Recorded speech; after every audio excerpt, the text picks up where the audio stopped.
Hello friends, welcome to my YouTube channel जिसका नाम है beyond books education and justifying education. और मैं हूं आपका friend and tutor Ashish sir. आज हम पढ़ने वाले हैं स्टैंडर्ड 10 सोशल साइंस। हम पढ़ रहे हैं चैप्टर नंबर 3 पार्ट 6। अगर आपने पार्ट 1 to 5 नहीं पढ़े तो उनकी लिंक मैंने डिस्क्रिप्शन में दे दी है, आप वहां पे जाके पार्ट 1 to 5 पढ़ सकते हैं।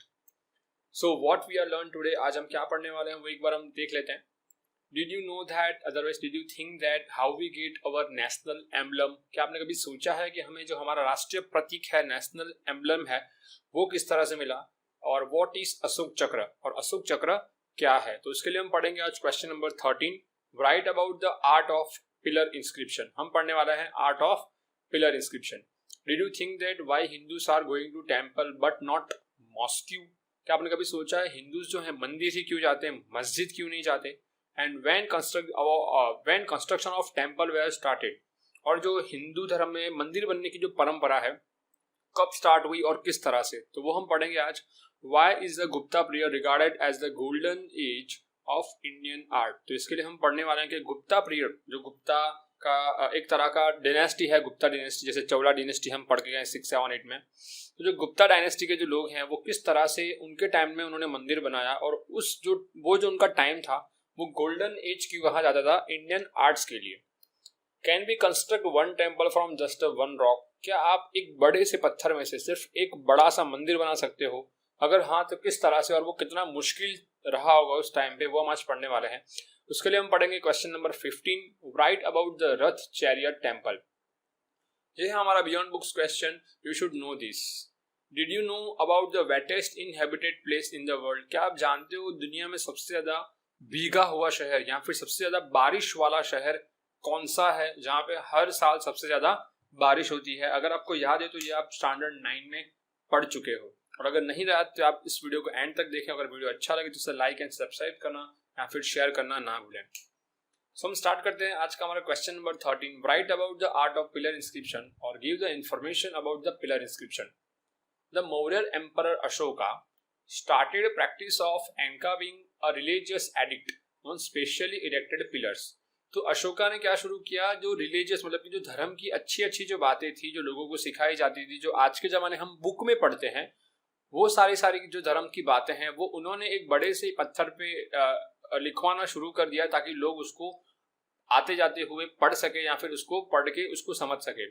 These are the best specimens of the art engraving on stone। और इनमें से उन्होंने शुरुआत की एक बड़े से पत्थर पे लिखावट करने की, ताकि लोग उस पत्थर पे लिखी हुई चीजों को पढ़ सके, और वो रिलीजियस बातों से ही शुरू हुआ pillar inscription.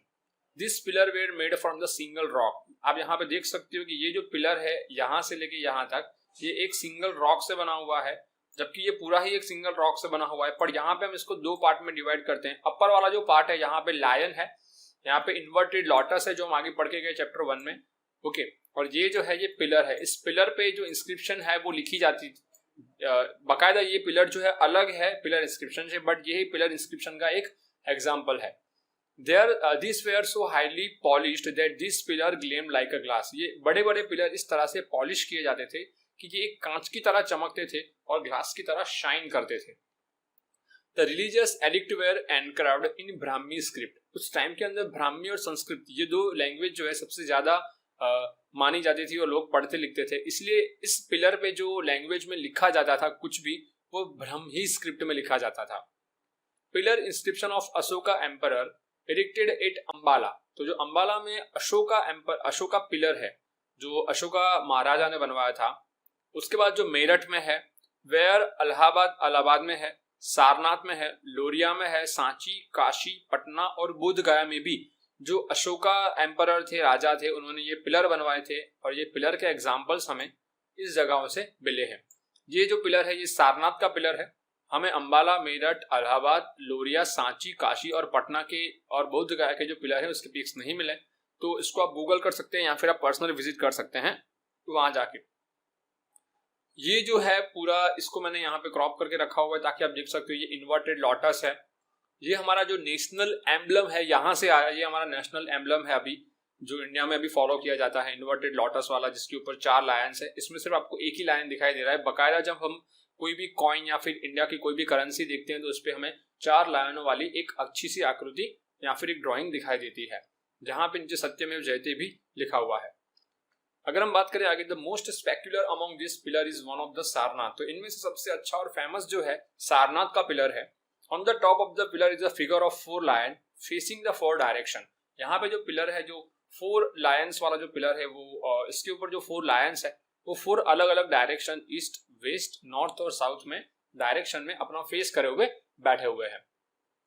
Sarnath being the first place where the lord Buddha preach his religion. अगर हम बात करें, जो लॉर्ड बुद्धा थे, जो भगवान बुद्ध थे, सबसे पहले उन्होंने जो धर्म की शुरुआत की थी अपने धर्म को लोगों को बताने की, वो सारनाथ थी। और इस सारनाथ पे आप यहाँ पे बीच में जो देख सकते हो, this is pillar inscription, this is the pillar, ये अशोक का पिलर है और ये नेशनल एम्बलम की तरह भी एक्सेप्टेड किया गया है इंडिया ने। और यहाँ पे आप जो बीच में ये चक्र देख रहे हो, ये अशोक का चक्र माना जाता है, इसे हम धर्म चक्र भी कहते हैं। Dharma Chakra are carved below the lion images, lion के नीचे जो ये है यहाँ पे धर्म चक्र हमें दिखाई देता है, signifying the triumph of the religion. और यहीं से हमें जो हमारा धर्म है उसका एक प्रतीक मिलता है कि किस तरह से हमें धर्म की सुरक्षा करनी चाहिए या फिर किस तरह से हमें अलग अलग धर्मों को भी रिस्पेक्ट देनी चाहिए। In addition the figure of elephants, यहाँ पे आप देख सकते हो आसपास में एलिफेंट्स की जो फिगर्स है पाई गई है, या फिर यहाँ पे आप देख सकते हो हॉर्स या फिर bull have been carved at the bottom of the figure of lion. तो यहाँ पे हम देख रहे हैं ऊपर 4 लायंस है, उसके नीचे एलिफेंट, हॉर्स और जो बुल है, एलिफेंट, हॉर्स और बुल है, उसकी जो हमें डिजाइन है कार्विंग करी हुई दिखाई देती है। इनके बीच में एक अशोक का चक्र या फिर धर्म चक्र है। ओके, ये है सेकंड फेज। उसके नीचे आप देख सकते हो ये है इन्वर्टेड लोटस और ये ऊपर जो है लायन इंस्क्रिप्शन है। और ये जो है पिलर है जहां पे ब्राह्मी लैंग्वेज में कुछ लिखा जाता था। नेक्स्ट अगर हम बात करें, this Dharma Chakra find a place on the national flag and figure of lion has been adopted as the national emblem of India.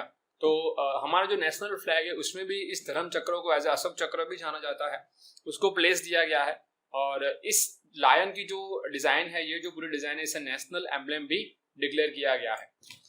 तो ये था हमारा आज का question number 13। This is the Ashok चक्र और यू कैन से इन धर्म चक्र। क्वेश्चन नंबर 14 की बात करें, why is the Gupta period regarded as the golden age of Indian arts. तो हमने आपको बताया था क्यों हिंदू जो है मंदिर में जाना पसंद करते हैं और क्यों जो वो लोग मस्जिद में क्यों नहीं जाते, मतलब कि जो मस्जिद है वो मुसलमान जाते हैं। या फिर अगर हम बात करें तो क्यों अलग अलग कास्ट के लोगों को अलग अलग रिलीजन से जाना जाता है, क्यों उनके मंदिर मस्जिद में भगवान खुदा ये सब अलग अलग होते हैं।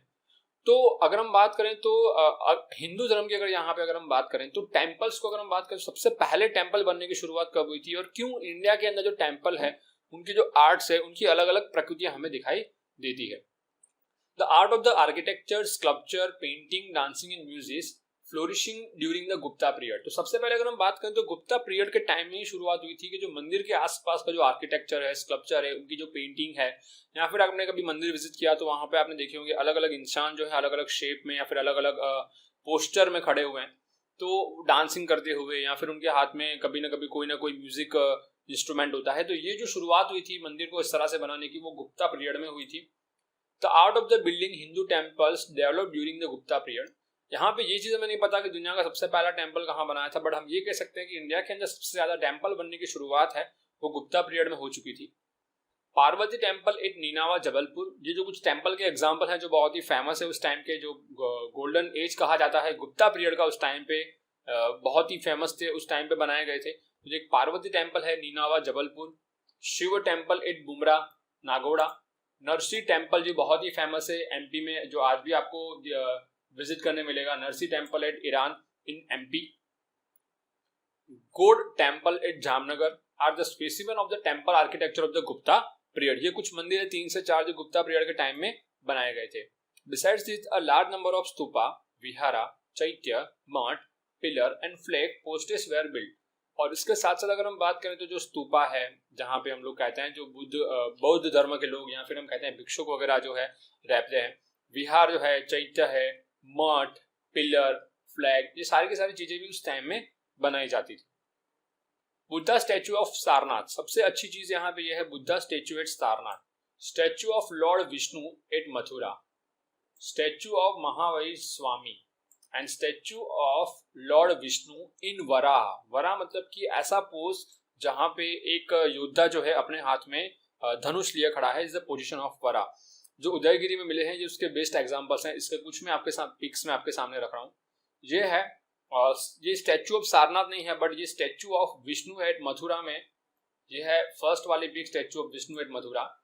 यह है स्टैचू ऑफ महावीर स्वामी, और ये है statue of lord Vishnu in the position of Varaha, जो हमें उदयगिरी से मिली है। तो ये जो कुछ कुछ मूर्तियां हैं, जो कुछ स्पेसिमेन है, जो बहुत ही फेमस थे उस टाइम के वजह से, और उस टाइम के अंदर ये जो मंदिर है बनने की जो शुरुआत हुई थी, इसी की वजह से आज इंडिया में बहुत सारे मंदिर पाए जाते हैं।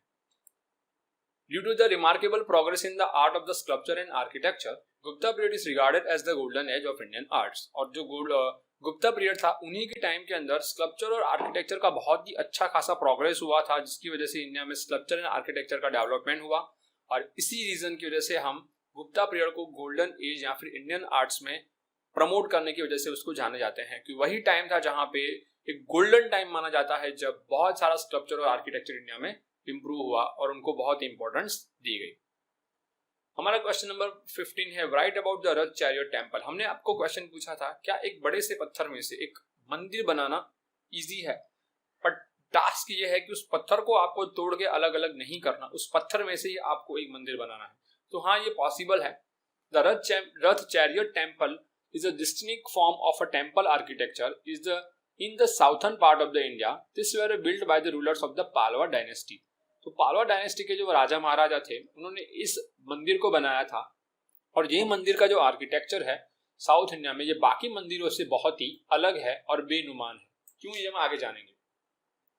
This is the Rath chariot temple. Chariot मतलब कि एक रथ कहते हैं जैसे हम, ये रथ वाला मंदिर जैसे आप कह सकते हो हिंदी में। Which temple is a rock cut temple carved in a single rock। इन सब मंदिरों को एक बड़े से पत्थर को कार्व करके या फिर उनको काट के उन्हीं के अंदर ही मंदिर बनाया गया है। इसमें से कोई भी एक ऐसा पत्थर नहीं है जिनको अलग करके बनाया गया हो। इस पूरे पत्थर को कट करके उसको शेप देकर ही ये मंदिर बनाए गए हैं। ये इसकी स्पेशलिटी है। Kailash temple and Vaikuntha Perumal at the Kanchi are the best example of this type of the architecture. तो रथ चैरियट टेम्पल के कुछ एग्जांपल्स हमें मिले हैं, जैसे कि कैलाश टेम्पल एंड वैकुंठ पेरुमल इन कराची इन कांची। तो कैलाश टेम्पल ये है कैलाश टेम्पल, और ये है वैकुंठ पेरुमल। ये दोनों टेम्पल जो हैं रथ चैरियट टेम्पल के आर्किटेक्चर से मैच खाते हैं।